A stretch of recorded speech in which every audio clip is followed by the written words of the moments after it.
आपल्या आजूबाजूला endometriosis excision surgeon कोण आहे याचा थोडासा अभ्यास करायला पाहिजे आणि त्या व्यक्तीकडनं ते उपचार करून घेतलेत तर ते जास्त योग्य होईल. उदाहरणार्थ आपण जेव्हा ही ट्रीटमेंट करतो त्यावेळेला वेगवेगळ्या प्रकारे ही ट्रीटमेंट केली जाऊ शकते. ओपन सर्जरी आपण ज्याला म्हणतो ती, त्याच्यानंतर आलेली सर्जरी म्हणजे लॅप्रोस्कोपिक सर्जरी. कन्व्हेन्शनल सर्जरीपेक्षा 2D लॅप्रोस्कोपीमध्ये प्रिसिजन जास्त आहे. 2D पेक्षा 3D लॅप्रोस्कोपीमध्ये प्रिसिजन जास्त आहे. आणि आता लेटली रोबोटिक सर्जरीसुद्धा आपल्याकडे बऱ्यापैकी यायला लागल्यात.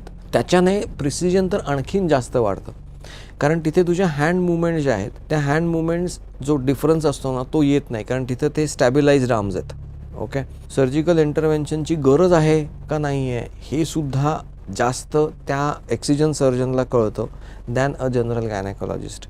एक्सटेंट ऑफ द डिसीज काय आहे ह्याचं शिक्षणसुद्धा किंवा ह्याच्यातलं नॉलेज म्हणा किंवा एक्सपर्टीज म्हणा हे त्या एंडोमेट्रियोसिस एक्सिजन सर्जनकडे जास्त असणार आहे. त्याच्यामुळे either you go directly to an endometriosis excision surgeon किंवा आपल्या गायनेकोलॉजिस्टला विचारून त्यांच्या थ्रू त्या व्यक्तीपर्यंत जर आपण पोचलो तर याच्यावरचा इलाज जास्त योग्य पद्धतीने होईल.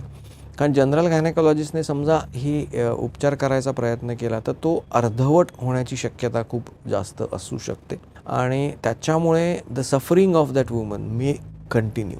ह्यामुळे योग्य व्यक्तीकडे जाणं आणि योग्य व्यक्तीकडनं ती प्रोसिजर करून घेणं हे महत्त्वाचं आहे.